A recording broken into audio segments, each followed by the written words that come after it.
नमस्कार, मैं आपके साथ शबनम। भारत में खानदानी सियासत का पहले से बोलबाला है, लेकिन विरोधी जो खानदान को कोसते हैं उनकी आलोचना राहुल गांधी, इंदिरा गांधी पर टिक जाती है। जबकि हकीकत तो ये है कि हर पार्टी में खानदानों का जलवा है। अब कश्मीर में चुनाव हो रहे हैं, ऐसे में नई पीढ़ी के नए विरासत संभालने वाले कश्मीरी नेताओं के बेटे बेटियों का जलवा है। एक रिपोर्ट देखिए।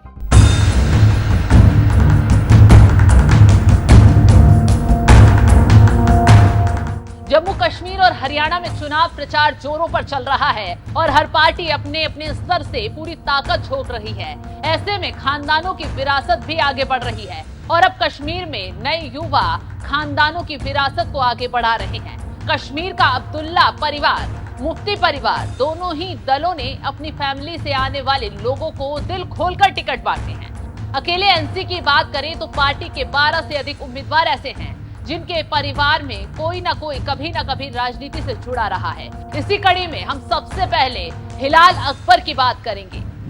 हिलाल अकबर नेशनल कॉन्फ्रेंस से अपनी किस्मत आजमा रहे हैं। पेशे से वकील हैं और एनसी ने इन्हें सोनावारी सीट से चुनाव मैदान में उतारा है। जानकारी देते चले कि जम्मू कश्मीर के पूर्व स्पीकर, पूर्व सांसद अकबर लोन के बेटे हैं। अकबर लोन ताकतवर नेताओं में गिने जाते हैं और नेशनल कॉन्फ्रेंस में उनकी अलग ताकत है। अब जिस शख्स की बात करेंगे उसका नाम है सलमान सागर पूर्व मंत्री अली मोहम्मद सागर के सुपुत्र हैं और एनसी ने इन्हें हजरतबल विधानसभा सीट से टिकट दिया है। अली मोहम्मद नेशनल कॉन्फ्रेंस के ताकतवर नेताओं में गिने जाते हैं।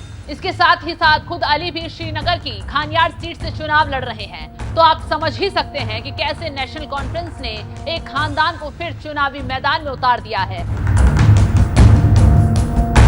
अब हम आपको जिसकी बात बताएंगे उसका नाम है मियां मेहर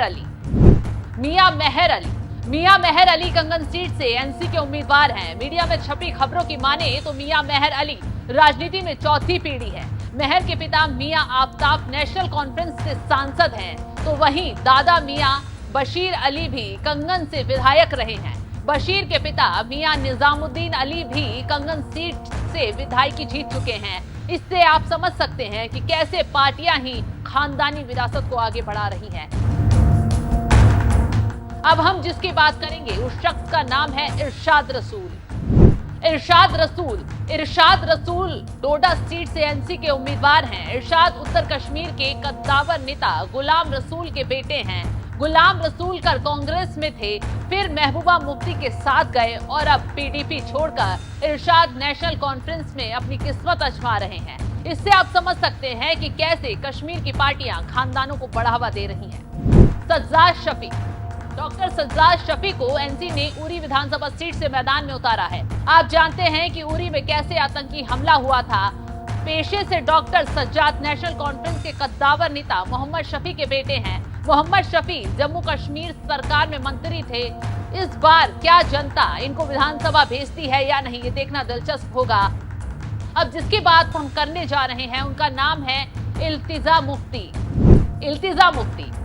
मुफ्ती से समझ ही गए होंगे कि कौन सा खानदान होगा। पहले मुफ्ती मोहम्मद सईद को कौन नहीं जानता है, जो जनता दल सरकार में गृह मंत्री रहे। उनकी विरासत उनकी बेटी महबूबा मुफ्ती आगे बढ़ा रही हैं, लेकिन अब उनकी बेटी इल्तिजा मुफ्ती अपनी खानदानी सीट से चुनावी मैदान में है। इल्तिजा मुफ्ती बिजबहरा विधानसभा सीट से पीडीपी के टिकट पर चुनाव लड़ रही हैं। इल्तिजा मुफ्ती परिवार की तीसरी पीढ़ी हैं, जो सियासी विरासत को आगे बढ़ाएंगी।